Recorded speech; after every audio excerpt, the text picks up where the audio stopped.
Hello, everyone. Welcome into the Guilty as Charged podcast YouTube channel. I'm your host, Alex. I guess for this video, usually it's Steven who's the host of the show. But I did want to talk about a little bit of Chargers news, or sort of Chargers news / rumors that have been coming out. Last time I did a video on Troy Reeder, but there were some interesting comments made by one Chargers athletic reporter, Daniel Popper, on the NFL Draft Stock Exchange podcast on PFF. That's with Trevor Sikkema and Connor Rogers, that I thought were worth talking about.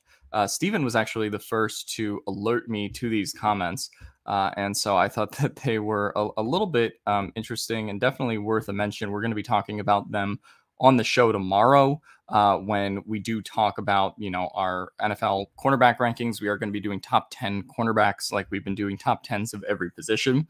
But yeah, Steven just tweeted this, and he was like on the Stock Exchange podcast, said that the Chargers aren't, and this is what Popper said, the Chargers aren't particularly high on Michael Davis anymore, and they're going to go through the draft. So I thought, that's interesting. And so then these comments were posted on Boltbeat if you want to go listen over there. But I do have kind of a transcript of the comments because I don't know how copyright works, so I don't want to play the comments and then, be told that we're getting sued by PFF. So I did kind of write the comments down over here as they are verbatim. Quote, Staley is going to be adding as many corners as possible because he needs to deal with the attrition at the position. I don't think the team is very high on Michael Davis anymore. He's their third corner right now. All of a sudden, if you draft Trent McDuffie, Michael Davis has to be in a competition for playing time. That's going to raise everybody's play and make sure that the Chargers don't have to rely on Davis as like a key piece in this defense because he really struggled to acclimate to the scheme last year. Obviously, he was playing a lot of cover 3 in Gus Bradley's scheme. He was asked to do a lot more in Staley's scheme in terms of the number of coverages he was playing, and he didn't really rise to the occasion. They're going to be looking to add cornerbacks because of what happened last year on third down. And so I just think it makes a ton of sense. Obviously, that last part is regarding the selection of Trent McDuffie in this mock draft experiment that he did on the Stock Exchange podcast. So I think that is just a really interesting pick and description of the pick in general. We'll be talking about our top 10 quarterbacks and what we think of Sauce Gardner and Stingley and McDuffie and all those guys on the show tomorrow on Thursday. But I did want to get into specifically, what does this mean for Michael Davis, right? And where does Michael Davis kind of stand with the Chargers? We've talked a little bit about his contract situation on the show. Obviously, last year in free agency, he signed what was kind of considered like a big 3-year deal at the time. But if you actually look at the details of this contract, right, it was sort of a 2-year deal that is a 3-year deal, technically, or I should say a 3-year deal that's really a 2-year deal. Because if you look at what the Chargers can do next year in free agency, they have a $9.4 million cap hit for Michael Davis and only $2 million in dead cap if they are to cut him. And with the struggles he had last year adapting to the Staley scheme compared to the 2020 that he had under the Gus Bradley scheme, where he was, the Chargers' real CB1 and locking up some, real quality wide receivers like Stephon Diggs back then. You compare that to his struggles in 2022. And in 2023, the Chargers, are in a position where they have JC Jackson for another 4 years. They're probably going to draft some corners in this draft, even if it's not in the first round. And they still have Asante Samuel on a rookie deal. So that kind of leaves Michael Davis potentially out of the picture. And the Chargers can save $7.4 million by moving on from Michael Davis. So I did want to talk, in addition to this, more specifically, how bad was Michael Davis's year? Was it good? Was it bad? Because I think when you look at his 2020, for example, under Gus Bradley, this is a season that I personally consider to be, in his 2020, the best season that Michael Davis has put together. It was his best season, I think, statistically, in coverage, given the amount of snaps he was playing and the quality of snaps he was playing, right? Because in 2018, even though he has a slightly better coverage grade here, that was a lot because Casey Hayward was the real Charger CB1 at the time.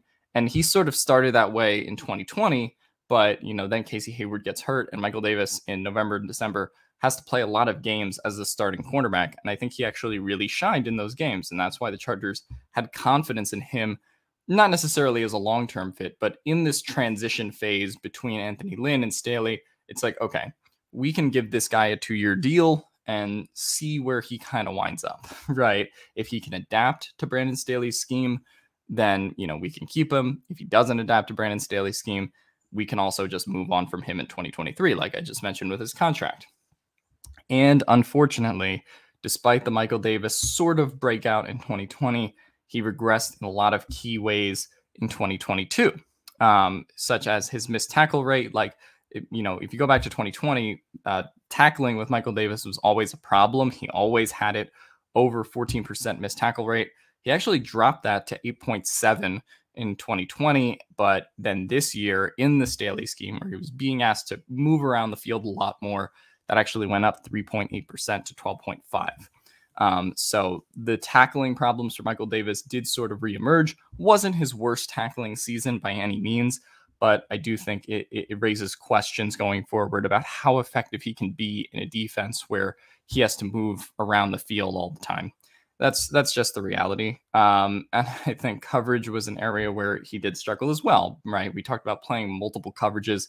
He went down about 8 to 10 points in this coverage category and tended to give up receptions in big moments, like Popper mentioned, on third down. And that's where the Chargers really struggled, particularly with Chris Harris, with Michael Davis in coverage, and the defense and opposing offenses sort of got bailed out when those two either bid on a route or a receiver created separation on them. Hunter Renfrow is very much an example of that in some of those Raiders-Chargers games.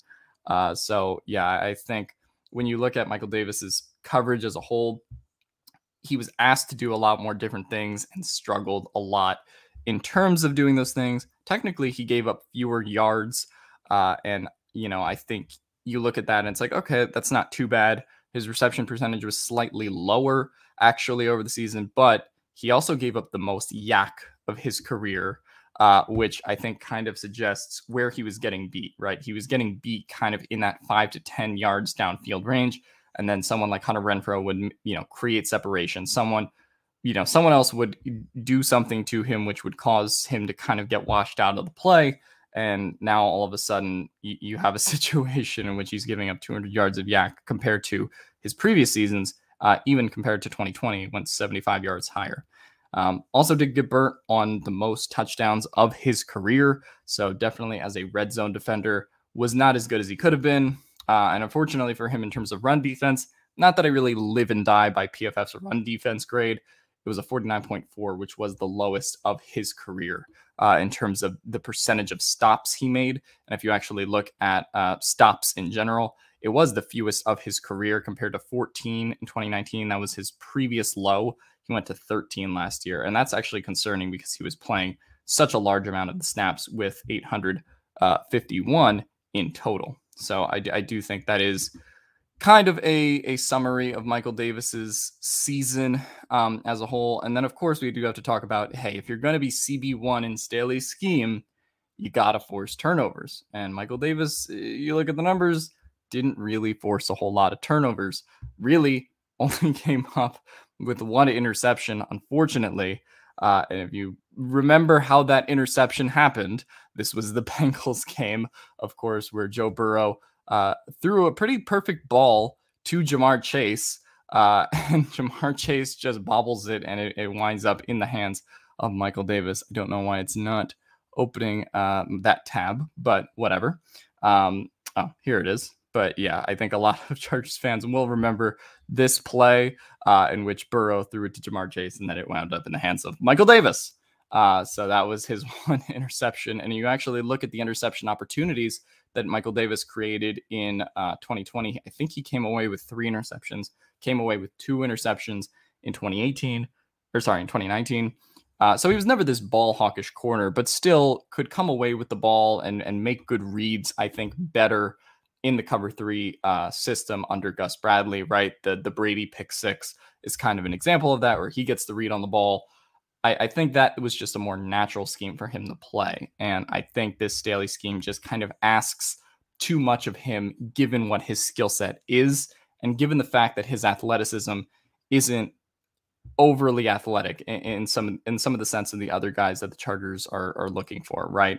Like a JC Jackson or an Asante Samuel. So And yeah, I think he did get a little bit phased out of the system towards the end of the year.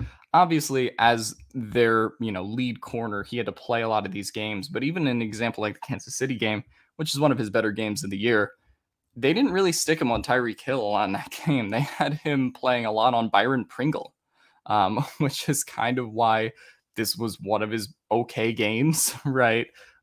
Even in some of the other instances, unless they really had to stick him on Jamar Chase, like in the Cincinnati game, because they had no one else, they really kind of gave Michael Davis and deferred him on some of these assignments later in the season. Obviously, the Giants game was his best game, but talk about what the Giants were doing in that one and the state that they were in as a team. So I think that Michael Davis is absolutely going to stay this season. The Chargers don't really have a way around replacing his production in the meantime. But if the Chargers do draft a Trent McDuffie, like Daniel Popper suggests, or they take an Andrew Booth, just go for a corner in general, right? We just saw when Staley met Stingley at the LSU Pro Day. Then you could definitely see a situation in which Michael Davis is kind of still on this roster, of course, and used for depth purposes, but would really have to fight for playing time if you're going to have J.C. Jackson, let's say Derek Stingley, and Asante Samuel Jr. all on the field, right? And then that would create a situation, I think, for Davis where it's just like, what's your role here? So for me, I do think that Michael Davis is definitely in a situation where he's going to be kind of forced off the team by 2023. And I think this is kind of the year where Staley phases him out because he hasn't been able to adapt to some of those more Staley-specific scheme tendencies. But let me know what you guys think in the comments down below. What did you think of Daniel Popper's ultimate comments? What do you make of them? And what would you like to see the team do with Michael Davis or any of these cornerbacks going forward? Let me know in the comments down below. And as always, I'll see you